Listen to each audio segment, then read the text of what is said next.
Welcome to innovateUM, a series that blurs the lines of city and university through connections to our innovators, creators, and changemakers. I am your host, Ryan Tootell. Welcome in to Bob Marsenich, the owner of Glacier HR Services. Bob is the owner of an HR firm. What do you do? So I do HR support to organizations, and then I also work with leaders, helping them learn how to manage other people, learn about the emotions at work in order to decide how to intervene with them or develop them in a more effective way. And you have now been working with Blackstone, the University of Montana's Launchpad. Tell us briefly, what is Blackstone and a Launchpad, and how did you get tied into it? Blackstone is a launchpad for entrepreneurs and people that are starting businesses that have a business idea and expand their business, which is how I got into Blackstone.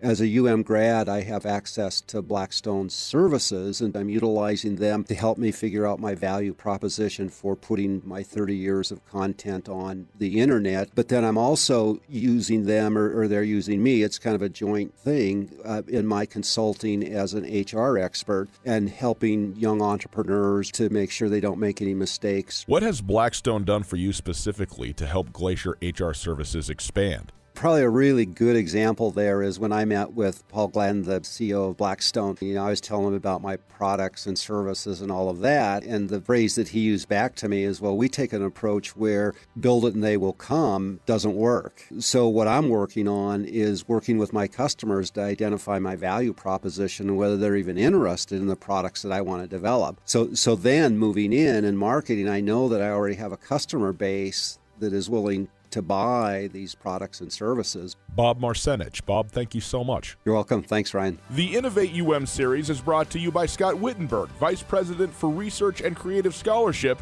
and Holly Truitt, Director of the Broader Impacts Group at the University of Montana.